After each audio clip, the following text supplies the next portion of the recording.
Good morning, guys. Welcome on this. It is gloomy as anything outside, y'all. I'm Trooper Steve, your new 6 traffic safety guy, your expert, your dude that you go to for all your sarcastic common sense information. I'm here for you anytime you need it. Sorry. Stretch it.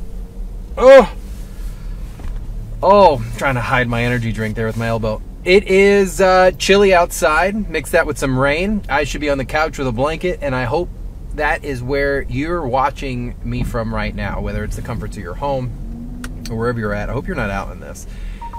Roadways are a little messy at the moment, and yeah, we're here to talk about it. So I figured today's topic in the calendar had a repeat kind of topic, and I was like, let's do something different. And it's an area of Central Florida of our roadways that I know we can all talk about. If you've traveled through here, whether you live in Brevard County, you live in Lake, Marion, or whatever, there is one stretch of roadway that is just crap when it is busy. And I'm talking the Lee Road and I-4 area. It splits unincorporated Orange County into the Winter Park area. And it's a mess. But we're talking specifically about blocking the box. What do I mean by blocking the box? I mean the intersection, the box of an intersection. And out here, I-4 at Lee Road, I'm in the racetrack parking lot so we can get a good little angle and see things. We will get out, hopefully not see any of the violations, which we might not have today because we're not seeing as many cars on the road today. So we may have to, no, we will come back out here at some point because it is a crap show out here. But what happens is I-4 westbound, as you're traveling out here and exiting at Lee Road to head into Winter Park, meaning you're exiting westbound and you're making a left on Lee Road from I-4, or you're heading east on I-4, that traffic signal there bogs up, and it bogs up pretty heavily. And what do I mean by that? I mean, everyone exits there, the light turns red, and people stack up in the intersection when they shouldn't be there in the first place. In return, it stops the through traffic because they can't go because they have to wait for the people who violated the right-of-way. So, you know what we do here. If you're joining us, we're talking about blocking the intersection I-4 Lee Road. Before we start anything that has a Florida law, I really like to give it to you what the law specifically says, because I don't want anyone getting confused. So 316.2061, stop when traffic obstructed. And this is Florida law, including Special Section C, that governs what happens when a vehicle is within the intersection. I'm going to read this verbatim, but I want you to listen very carefully because it says things that I preach to you guys every single day. So 316.2061.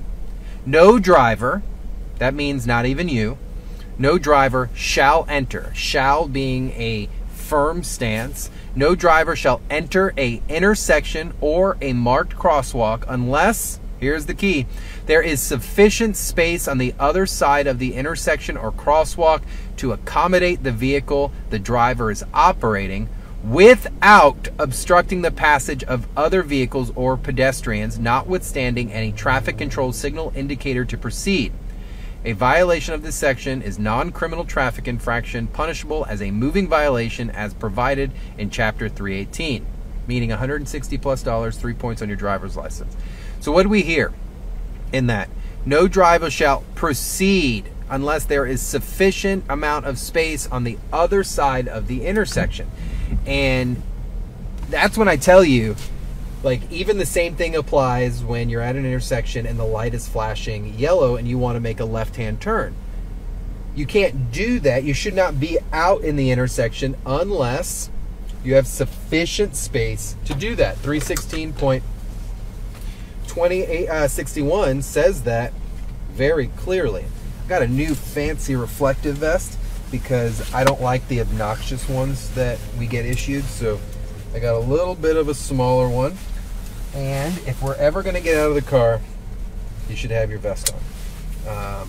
I even encourage drivers to keep one of these in their vehicle. This is like $6 on Amazon. And if you're a pedestrian, you should be wearing this kind of stuff. So we're gonna actually get out. It's raining, but we're gonna get out anyway. And talk about this specific intersection just a little bit. Got to make sure we're all plugged in. But if you're joining us this morning at 9:05 on a Thursday, first, I want to thank you for joining me because you probably could be doing a million different things, and yet you're deciding to tune in here. Part of the probably reason you're tuning in is because you saw, why is I-4 and Lee Road a mess? And you're probably just as curious as I am on why this place is such a mess. And we're going to talk about it specifically with my nifty little camera here, and get out into the intersection so we can see exactly what is taking place. I want to make sure everything looks good. All right, so first we're going to do it from the car here, and you're able to see a little bit of the area I'm specifically talking about. So this is going to be I-4 and Lee Road, and it's so that semi-truck was traveling westbound, right? On I-4, their goal is to exit. They want to go east, so that's fine. They can head west there.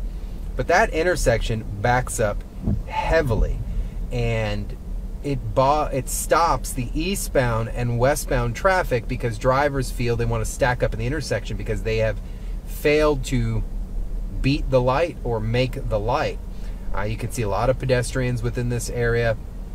But that exit ramp here is huge, and a lot of drivers don't want to wait for a second cycle, which I understand, but you can't be blocking the intersection while doing that. So let's hop on out, and we'll see exactly what is going on. I want to make sure that my camera is good so we can see what's going on. So let's hop on out before it gets to rain too much. Make sure you guys can still hear me. Let's hop out.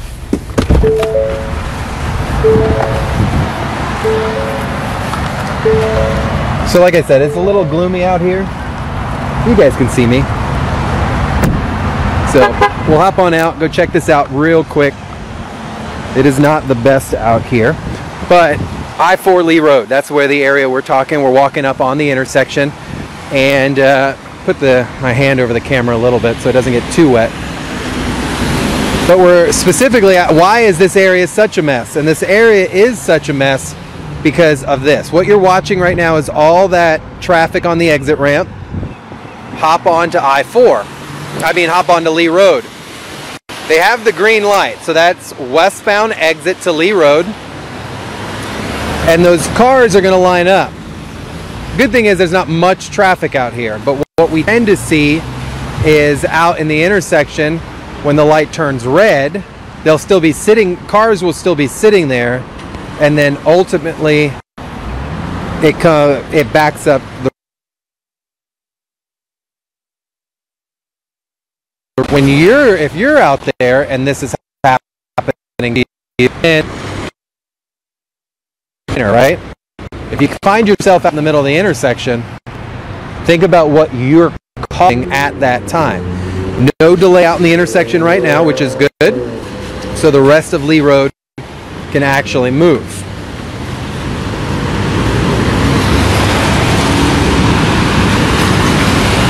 Unfortunately, a lot of homeless here on a busy day, but I hope there's understanding of what happens when you do block an intersection. Your time is over, right? You had your time in order to get out there, in order to make your movement. Let's head back towards results 1. But you had time to make that movement, and if you don't, well then you got to wait a little bit. Good morning. And then you have to wait.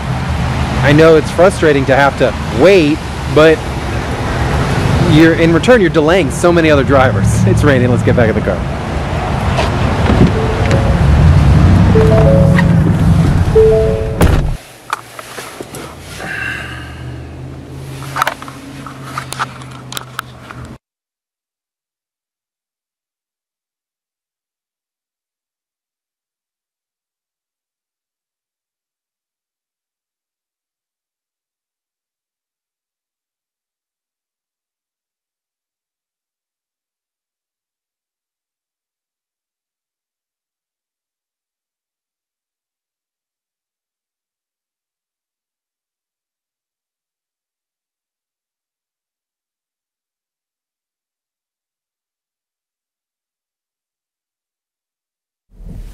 Be better if I turned the audio back on for you.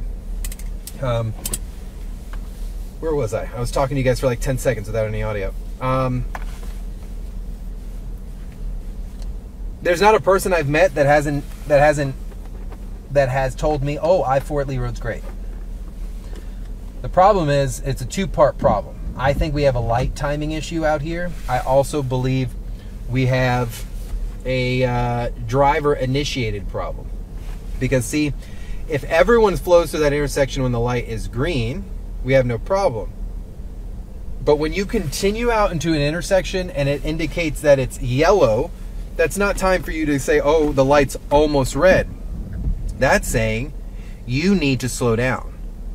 It blows my mind when a light turns yellow and people accelerate. That's not what it means. Technically, you can get a ticket for accelerating through a yellow light because you're not yielding to that light. You're doing the complete opposite, obviously, right? So there are a lot of things that go into this. I do think also the light sync between east and westbound out here just doesn't jive. Something is off. Something is not syncing right, because you get people backed up underneath I-4 and then you get them backed up in the westbound direction as well. But the true key to the screw up out here is people stacking up within the intersection, 100%. On a day like today, where we're in the middle of two holidays, we're not experiencing that problem, but we are but we will be back out here. We're having no issues out here today, but then again, I think there's a good third of the traffic that's not out at this intersection specifically this morning.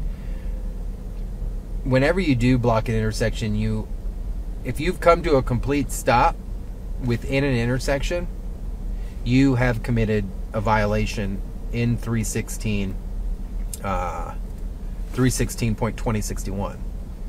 You must, if you're starting an action in your vehicle, you must be able to complete it. This would be the same thing when you come out into an intersection, you're waiting to turn left and you're kind of hanging out in that gray zone, violation. When the light turns green, you're now blocking other people's way. Same thing here. If you've committed and only were able to complete 50% of that traffic maneuver, you have violated the 316.2061. Two-part, really. You violated that, and you're violating other people's right-of-way. You're causing frustration. You're initiating road rage. Some people may get really upset, and it's just so much to really think about. This all falls into the area of even minor traffic laws must be obeyed, because what happens on the flip side, people get so irritated, and the people committing the violations get irritated when it happens to them. So you want to make sure that you're paying attention to even the little things. I think we have the opportunity to fix this out here, but my fix would be get a traffic unit, find an observer, and spend the day out here giving 0 warnings and just writing a ticket to every last 4 cars that violate it, because usually it's 6 or 7. It is obnoxious out here.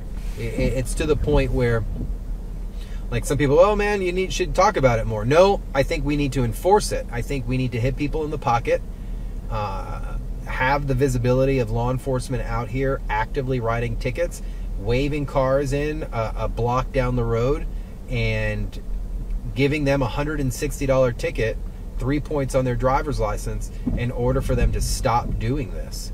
And it sounds harsh, but how many times do we need to complain as a community, hey, stop blocking the intersection so cars go through? And we know it's probably the same people. Usually the people complaining about speeding in your neighborhood are the people who are speeding. So I'm all about it, almost to the point where I think a joint traffic attack needs to be made out here, because the signs are proper, the floor is properly marked, there are no problems when it comes to the infrastructure. It's just drivers who choose not to pay attention. So if you're watching us this morning, you saw it talking about I-4 Lee Road. The drivers are the cause of the problem out here. Yes, we may have a timing issue with lights, but it's very minor. But when you completely violate a traffic signal in order to get into the intersection, and then you hold that light for 30, 40 seconds, what are you doing to the other traffic? You're the cause of it. It's not the roadway, it's the drivers on the roadway. So how do we fix it? We hit them where it hurts. We get a traffic detail out here, we write mass amounts of citations for blocking an intersection, and we hope that it doesn't happen again. And then you come back out here and you do it again, and you do it again, until muscle memory has learned that you should not block this intersection. I'm telling you, I really believe if this area, that intersection that you see right center of your screen next to the Home Depot sign, if drivers stopped stacking into the intersection, the east and westbound delays would no longer exist on Lee Road. Period. I believe that firmly. Now, you may have to wait 1 or 2 cycles when exiting, but the intersection would operate as it was designed if drivers stopped violating the right-of-way and stopped blocking the intersection. So, appreciate you guys joining me on this rainy Thursday. We're going to do this intersection again because today was it was being polite, and we're in the middle of 2 major holidays. So we have probably about a third of traffic not out on the roadways this morning, but that doesn't mean this is just going to go away. We're going to do this again next week. I'm off next week. When I get back, we will do this again because I want to show you. It's the cause of the right side gray hairs, and the left side is the 2 a.m. wake-up call for the morning show for the grays. So Lee Road to the right, morning wake-up call to the left are the cause of my grays. So I really want to talk about this some more. But until then, you guys drive safely. Have an amazing day. Drive cautious. Be aware. Roadways are wet. Meteorologist Candace Campos indicated that, hey, we're going to be clear come this afternoon, but the chilly temperatures are here. It's not torrential rain, so it's causing the roadways to be a little slick out there. All crashes are avoidable. You need to wear your seatbelt. I love you guys too much to report on your fatal crashes, and I just don't want anything to ever happen. The day that I come to work and just say drive times are good, I-4 is great, no crashes, man, that's what it's worth. That's what it's about for me. Until then, you're stuck with me. Love you guys. Have a great day and drive safely.